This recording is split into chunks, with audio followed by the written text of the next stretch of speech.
Srila Prabhupada ki jai. So we are on the fourth section, reading of the first chapter. And in the last reading, we saw how Srila Prabhupada mentioned about the anti-material activities. So we talk about the anti-material spark, the anti-material world, the anti-material matter, the anti-material existence, the anti-material spiritual world. But now Prabhupada talks about the anti-material activities. And then discussion goes on how important activity is. Activity shapes the psychology, the mind. And then Prabhupada went on to say that it is the psychology which shapes the body.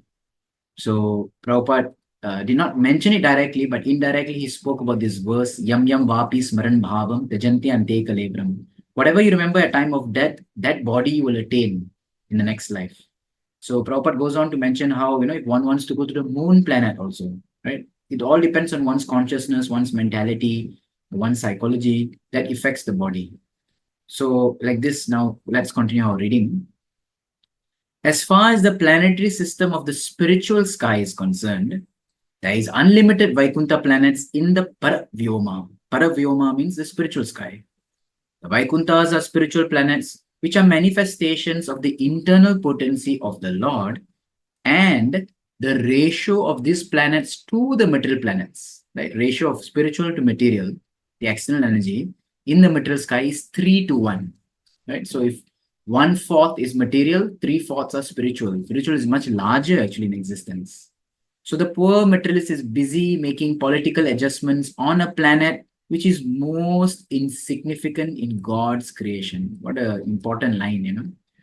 Every one of us, when we wake up every day, we do about our work, we feel that we are making the most significant thing.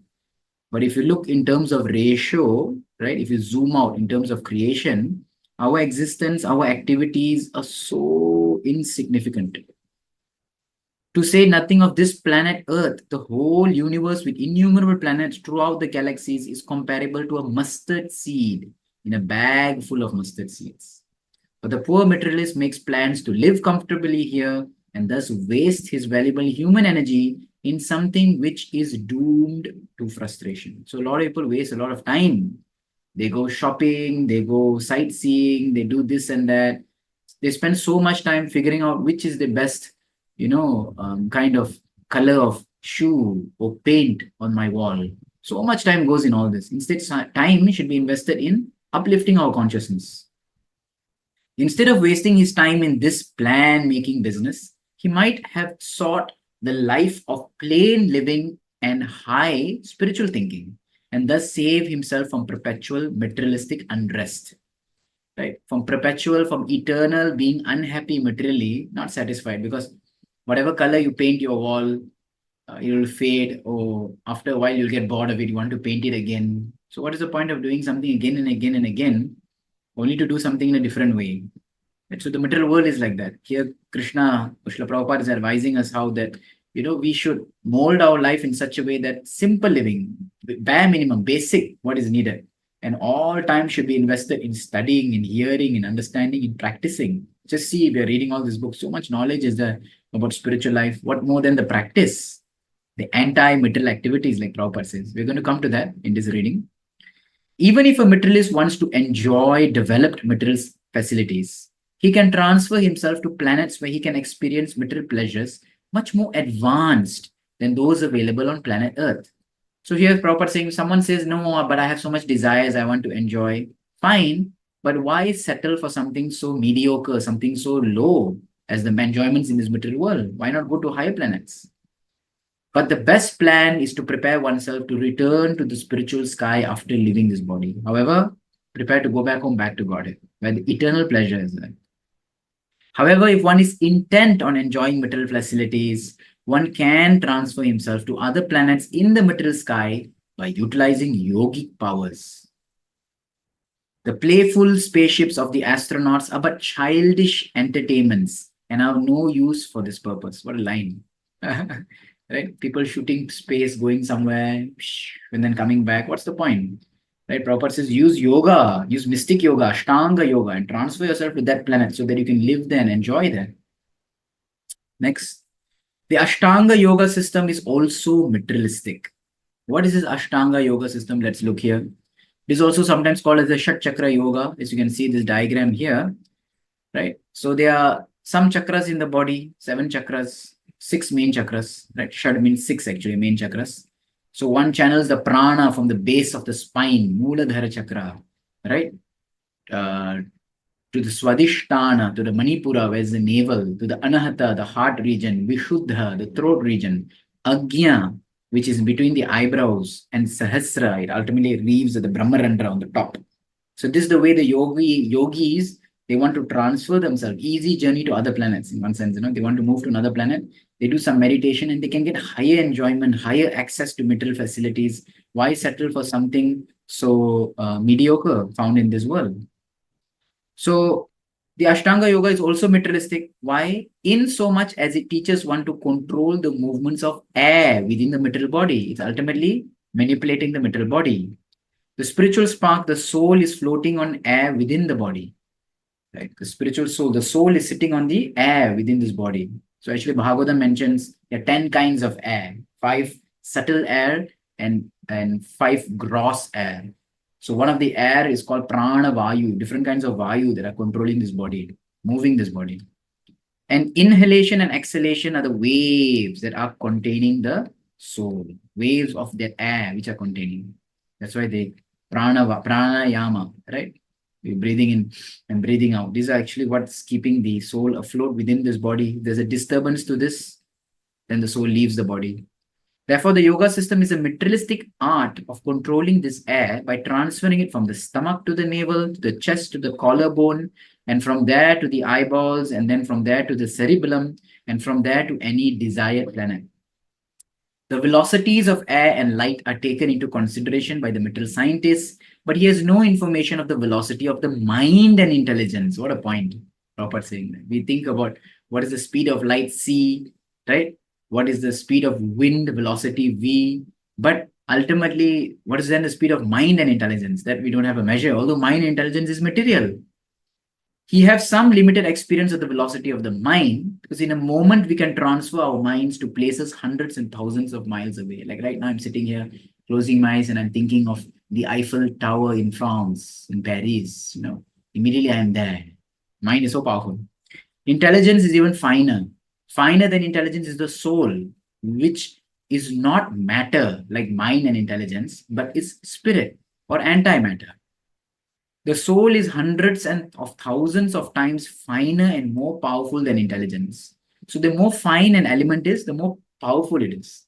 Earth is the most gross, right? And then from earth, you get fire, air, ether, and so on. So earth is most gross. You can smell it, you can hold it. Fire is there. It's gross, you can see it, but you can't smell it, right? It keeps going finer and finer and finer. As it goes finer and finer and finer up to soul, which is spiritual, not material, the power also increases. We can thus only imagine the velocity of the soul who is traveling from one planet to another, one lifetime to another. Needless to say, the soul travels by its own strength and not with the help of any kind of material vehicle. So soul movement is so powerful. A small spark of soul can move an ant or it can move an elephant. The bestial civilization, the animal-like civilization of eating, sleeping, and fearing and sense gratification. This is the verse from Mahabharata, right? Ahara nidram bhayam maitunam cha. 4 activities which are common to both animals and humans. This activity of just doing these 4 things, making us like animals only, has misled modern man into forgetting how powerful a soul he is. We are so caught up. If you think about it, our daily activities is just this: how I can eat, how I can sleep, how I can protect myself, right? How am I just enjoying? This is all that people do. Whether a person becomes a king, a CEO, a beggar, whatever. These 4 activities only people are doing throughout their lives. There's no higher inquiry about who am I, what am I, who is God. Therefore, we are forgetting that how powerful we actually are as souls. As we have already described, the soul is a spiritual spark, which is many, many times more illuminating, more bright, more dazzling, more powerful than the sun, the moon, or even electricity. Human life is spoiled when man does not realize his identity with his soul. Lord Chaitanya appeared with Lord Nityananda to save man from this type of misleading civilization. So the modern civilization gives us so much of information, so-called knowledge, this and that, but it's only centered around these four activities: how you can eat nicely, sleep nicely, how you can protect yourself, and how you can just enjoy. If you look at all television, all technology, all products, it's just beating around these four things only. Where is the question about solving the problems of birth, death, old age, and disease, understanding who am I, how I'm not this body, how I have to go beyond this body, right? Srimad Bhagavatam also describes how yogis can travel to all the planets in the universe. When the vital force is lifted to the cerebellum, the Sahasradhara chakra, there is every chance of this vital force bursting out from the eyes, nose, ears, etc., as these are places which are known as the seventh orbit of the vital force, right? Seventh orbit here. But the yogis can block these holes by complete suspension of air. So the yogis, when they're meditating, they're blocking their breathing, their hearing, their eyes. So just channeling the soul through the life force, the prana, to just shoot out of the top of the head. The yogi then concentrates the vital force in the middle position, that is between the eyebrows, the Agya chakra. At this position, the yogi can think of the planet into which he wants to enter after leaving this body. He can then decide whether he wants to go to the abode of Krishna in the transcendental Vaikunthas, from which he will not be required to descend into the material world and is going back home, back to Godhead. Or he has the option, he can travel to higher planets in the material universe. If he still has desires, he may choose that, let me just, maybe one more lifetime try out what's going on in the sun, what's going on in the moon. The perfect yogi is at liberty to do other. So these are the yogis actually. Therefore, we see, in the earlier ages, and even maybe in this ages, there are many yogis who are sitting in the jungles, the mountains of Himalayas and doing this meditation to transfer themselves. But hopefully, if they have the right desire, if they have the wrong desire, they'll end up in some Chandra and Surya Loka or something. For the perfect yogi who has attained success in the method of leaving his body in perfect consciousness, transferring from one planet to another is as easy as an ordinary man's walking to the grocery store. Someone may say, this sounds so difficult. How he's controlling his prana and pushing it up. Prabhupada says, actually, for the expert yogi, it's not difficult. The moment he sits, he can just immediately lift his prana, immediately lift his prana along with the soul, right? As already discussed, the material body is just a covering of the spiritual soul. Mind and intelligence are the undercoverings, and the gross body of earth, water, air, etc., is the overcoating of the soul, right? So the soul is there, is being covered by this material body, just like the undercovering is mind, intelligence, false ego, and the overcoating. As such, any advanced soul who has realized himself by the yogic process, who knows the relationship between matter and spirit, can leave the gross dress of the soul in perfect order as he desires. So the expert yogi can keep changing his material body from one to another. By the grace of God, we have complete freedom. Look, Krishna has given us this freedom to do this. Because the Lord is so kind to us, we can live anywhere, either in the spiritual sky or in the material sky, upon whichever planet we desire. However, misuse of this freedom causes one to fall down into the material world and suffer the threefold miseries of conditioned life. So God is so kind that he allows us to go anywhere, but these are the rules, how we can go somewhere. But when we misuse these rules, right? When we misuse this vehicle of this material body, then this causes us to fall down in the threefold misery suffering. What are the threefold miseries? We have seen this before. Adi Atmika Klesha, suffering due to body and mind. Adi Bhautika Klesha, suffering due to other living beings. And Adi Daivika Klesha, sufferings due to material, natural circumstances, like landslides and heavy rains and droughts. So these three keep on afflicting the jiva in this world. The living of a miserable life in the material world by dint of the soul's choice is nicely illustrated by Milton in Paradise Lost. It's very interesting, this line. Prabhupada says that we actually choose our own sufferings, right? We are actually choosing our own sufferings because of the adamant nature of wanting to enjoy something that which is not.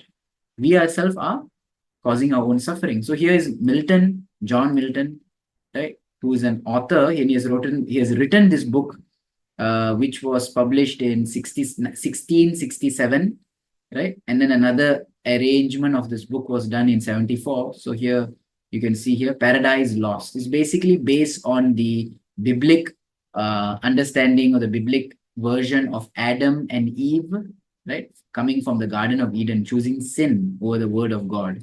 This is very interesting. So here, similarly, we chose our suffering. Similarly, by choice, the soul can regain paradise or return back home, back to Godhead. At the critical time of death, one can place the vital force between the two eyebrows and decide where he wants to go. For the yogi, if he is reluctant to maintain any connection with the material world, he can, in less than a second, reach the transcendental Vaikuntha world and appear there in a completely spiritual body, just suitable for him in the spiritual atmosphere.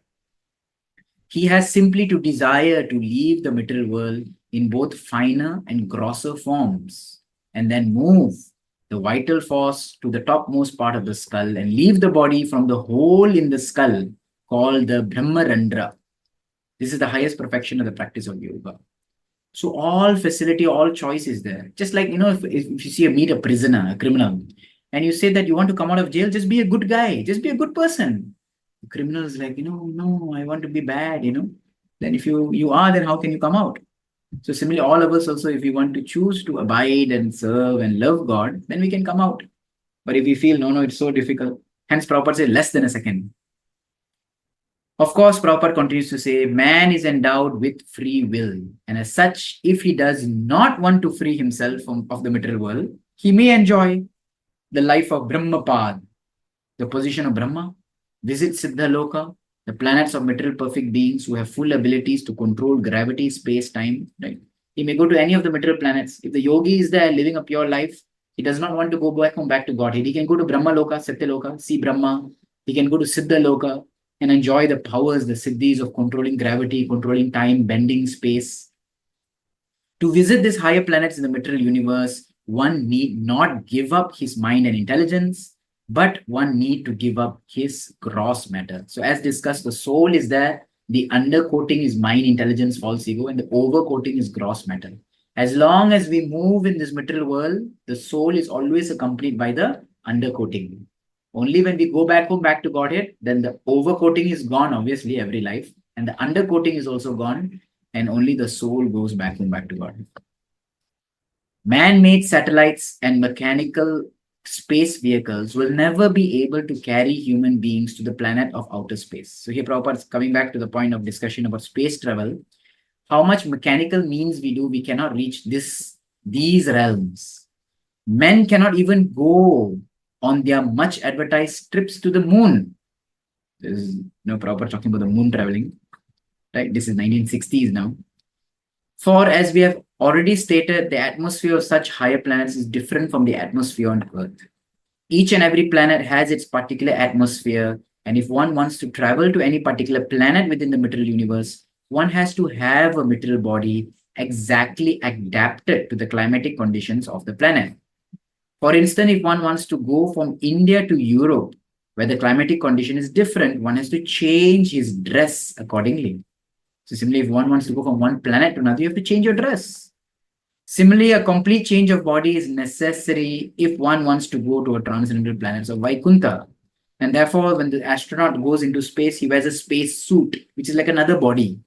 When the scuba diver goes into the deep ocean, he has to wear another suit because that's like a change of body. With this body, we cannot function. If one wants to go to the higher material planets, he can keep his finer dress of mind, intelligence, and false ego, the undercoating. But he has to leave his gross dress, the body, made of earth, water, fire, etc. We discussed this last time, 2 kinds of material energy, the 5 material elements, which is the gross, and 3, which is subtle, mind, intelligence, and false ego. When one goes to the transcendental planet, however, spiritual world, it is necessary to change both finer and gross bodies. Both are material, which are described in Bhagavad Gita 7.4. For one has to reach the spiritual sky completely in a spiritual form. This change of dress will take place automatically at time of death if one so desires. So as per the mental state, the dress automatically appears. But this desire is possible at death only if the desire is cultivated during life. So important, right? how we say that I want this kind of consciousness. If you want that kind of consciousness, you have to cultivate or develop that consciousness throughout living. So they say life is preparation, death is examination. When one performs fruitive actions, karmic activities, one cultivates desires in relation to the material world, right? Doing good because you want to enjoy good, avoiding bad because you don't want to suffer. It's a simple, very karmic reaction. So one wants to remain in this material world. But when one practices devotional service, anti-material activities, one cultivates a desire for the kingdom of God. One does not see good or bad. One does not see papa or punya. One sees what pleases God, what does not please God. That's it.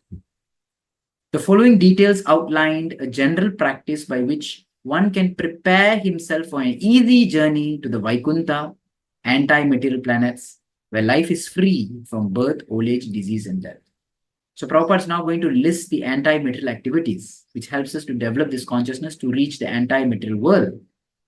Now, this is interesting. Prabhupada will present some points here. These points are actually mentioned by Srila Rupa Goswami in Bhakti Rasamrita Sindhu, the Nectar of Devotion, where he delineates the 64 limbs of Bhakti, the 64 angas of Bhakti. In the 64 angas, the first 20 are non-negotiable. One must do this first 20. And then he lists 44 other, which one can pick and choose as per possible one's condition. But the first 20 are a must. So here Prabhupada is going to list the first 20. And of the 44, which are negotiable, the last 5 are most potent. So Prabhupada is going to list the first 20 and the last 5.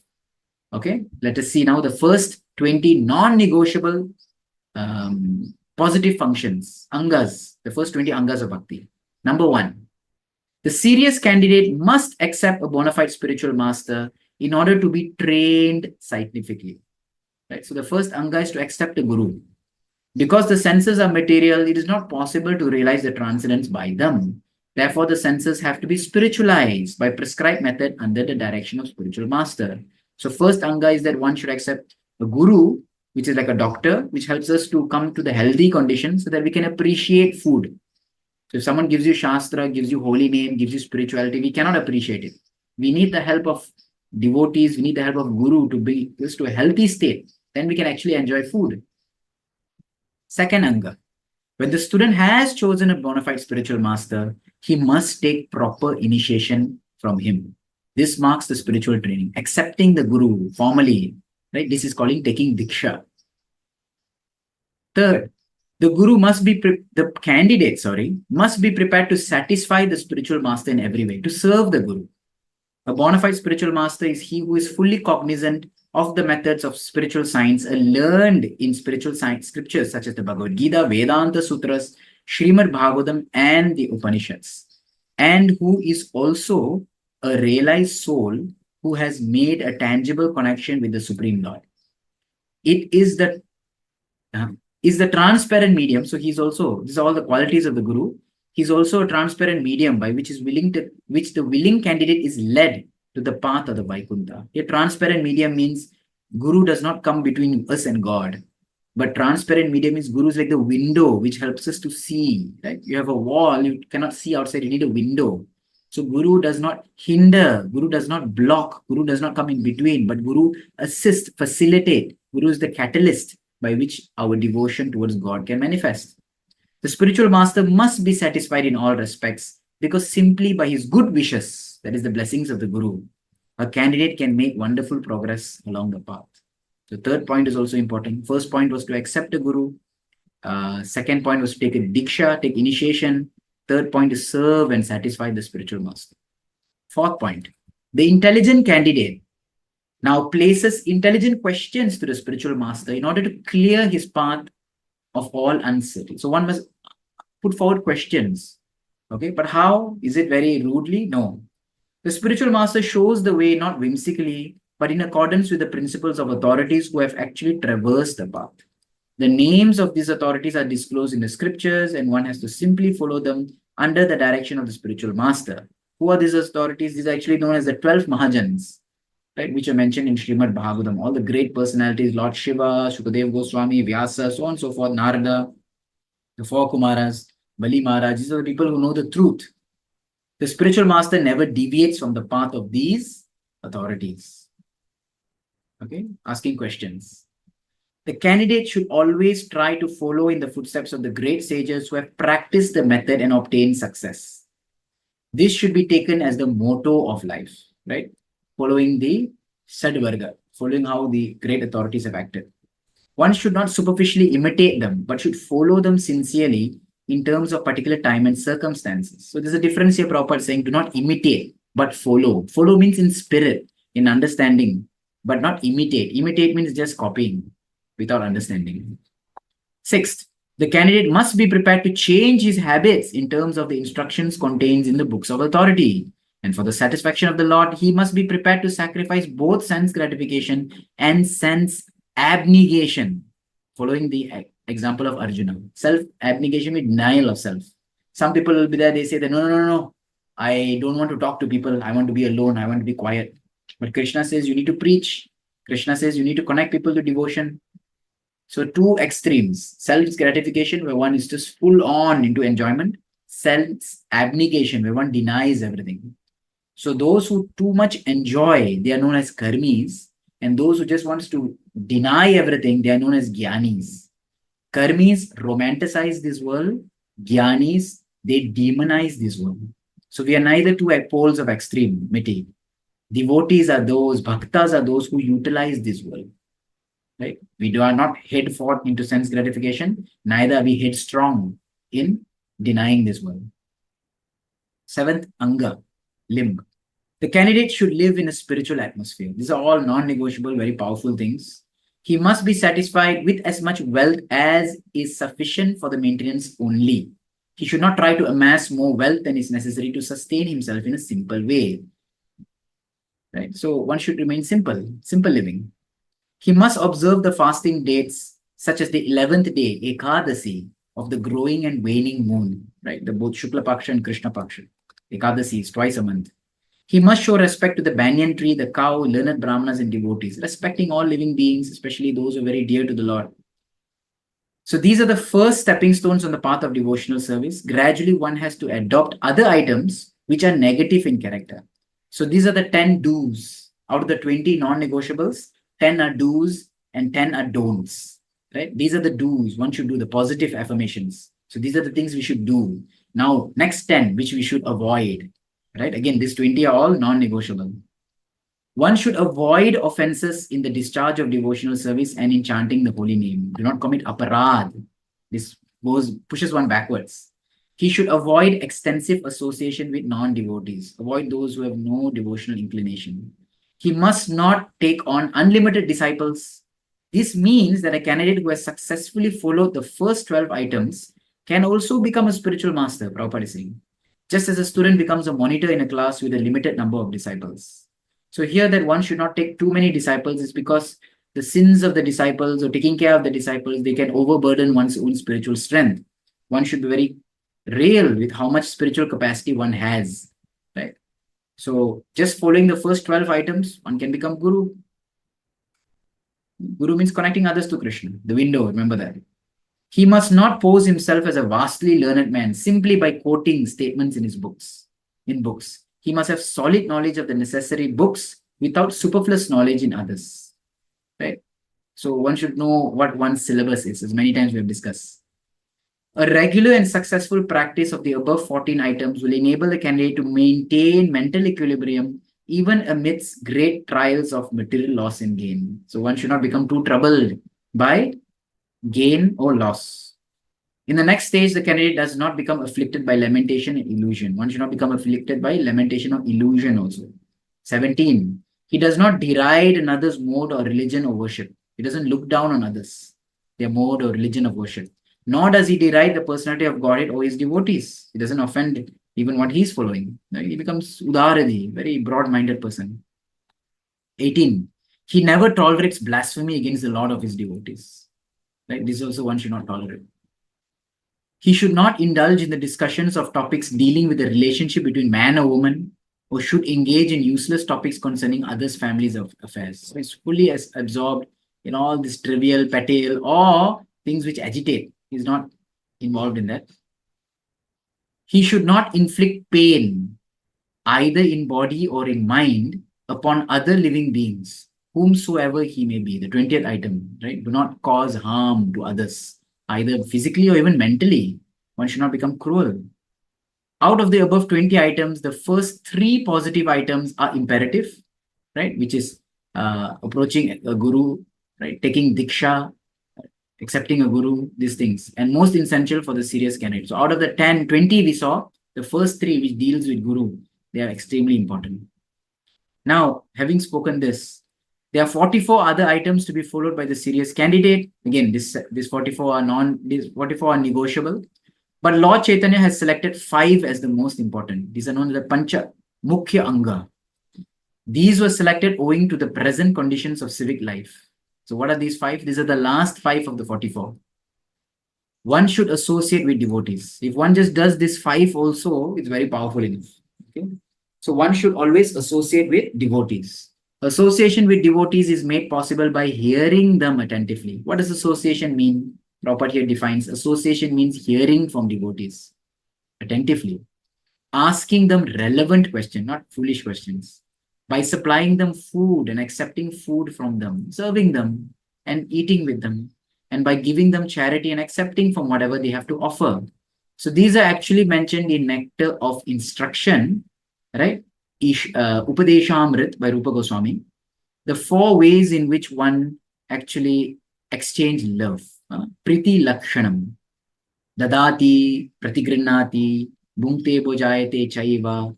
This kind of things where one shares and one gives and takes. These are the Shadvida. These are 6 ways which one exchange love. So with devotees, we have to do the 6 things. Hearing from them, sharing with them, taking food from them, feeding them, giving them, accepting their gifts.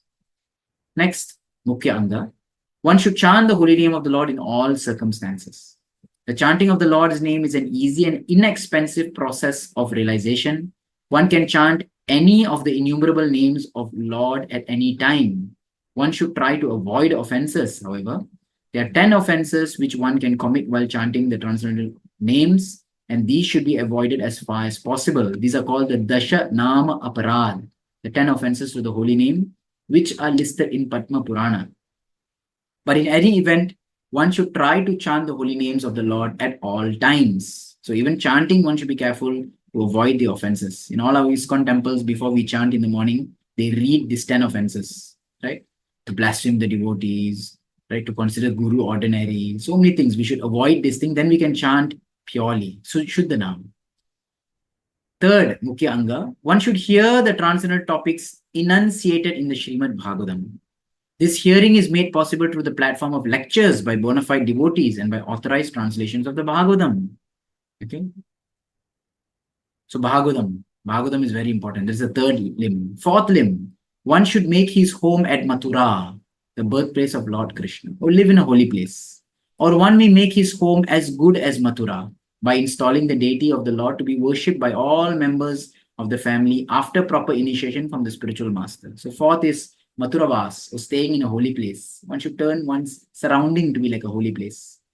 And last, 5th limb, one should worship the installed deity with intention and devotion so that the whole atmosphere of one's home becomes a replica of the Lord's abode. Shri Murti Sevana, that one should worship the Supreme Lord, serving him, doing all the sevas, like doing abhisheka, offering bhoga, cleaning, festivals, inviting people to come take darshan. These are all the kinds of sevas which makes or pleases the Lord. This is made possible by the direction of the spiritual master who knows the transcendental art and can show the candidate the proper method. The above 5 items can be adopted by any man in any part of the world, Prabhupada says. And Prabhupada proved it. This was 1960, before he even started ISKCON. And after he started ISKCON, practically in China or Japan or Alaska, wherever, Africa to South America, to Moscow, to even the Amazon, you find devotees and they're all practicing this. Thus, anyone can prepare himself for returning home back to Godhead by the simple method recognized by authorities such as Lord Chaitanya Mahaprabhu, who specifically advented himself to deliver the fallen souls of this age. Further details on this subject, one should read literatures like Bhakti Rasamrita Sindhu, which we have presented an English summary study entitled Nectar of Devotion. So this is interesting. Prabhupada started his Nectar of Devotion after he went to, US. So mentioning it here, probably this is an addition. Okay, probably this one line is an addition to Prabhupada's original writing of Easy Journey to Other Planets, because Nectar of Devotion came out much later in 70s, right? I think around 72 or something like that. So probably this was an insert to make this book connected now, right? Nice, interesting, good work by the publishers. Next, the whole process of transferring oneself to the spiritual sky involves gradually liquidating the material composition of the gross and subtle coverings of the spirit soul. So going through spiritual means to disintegrate, to liquidate, to nullify the gross and material bodies. The above mentioned 5 items of devotional activities are so spiritually powerful that their performance by a devotee, even in the preliminary stage, can quickly promote the sincere executor to the stage of bhava, just before love of God, just before prema, or emotion on the spiritual plane, which is transcendental to material, mental, and intellectual functions. So these 5 things that we see here, if someone is really serious about advancing in bhakti, one should focus on these 5 things. And these 5 things should continue. Even if the devotee is already practicing, we should always do these 5 things. All right? Always associate with devotees, always chant the holy names, always stay connected or listen to Srimad Bhagavatam, always try to make your home where you stay as a holy place, right? And always worship the deity very carefully, offering all kinds of sevas and festivals. Right? And complete absorption in love of God makes one fit to be transferred to the spiritual sky just after leaving this material tabernacle. Right? Prema helps us to go back home, back to Godhead. The perfection of love of God by a devotee actually situates him on the spiritual platform, even though he may still maintain a gross material body. So even if a devotee has still this body, but he can still be having prema, even while he's in this bhakti. This is called a jivan mukta, person who's living in this world but liberated. He becomes like an iron rod which is in contact with fire. Actually ceases to be iron and acts like fire. You put a rod in fire, it's not acting like a rod now, it's like fire. You touch it to anything, it burns. So these things are made possible by the Lord's inscrutable and inconceivable energy, which material science has not the scope to calculate. One should therefore engage himself in devotional service with absolute faith, and to make his faith steadfast, one should seek the association of the Lord's standard devotees in person, if possible, or by thinking of them. I guess now it will be online, isn't it? This association will help one develop factual devotional service of the Lord, which will cause all material misgivings to disappear just like a flash of lightning. All these different stages of spiritual realization will be personally felt by the candidate, and this will create in him a firm belief that he is making positive progress on the way to the spiritual sky. Then he will become sincerely attached to the Lord and his abode. Such is the gradual process of evolving love of God, which is a prime necessity for human form of life. So we'll stop here, and hopefully in the next reading we can complete this chapter, and there's some very interesting things coming up. So do join us and do check out the next episode. Srila Prabhupada ki Jai.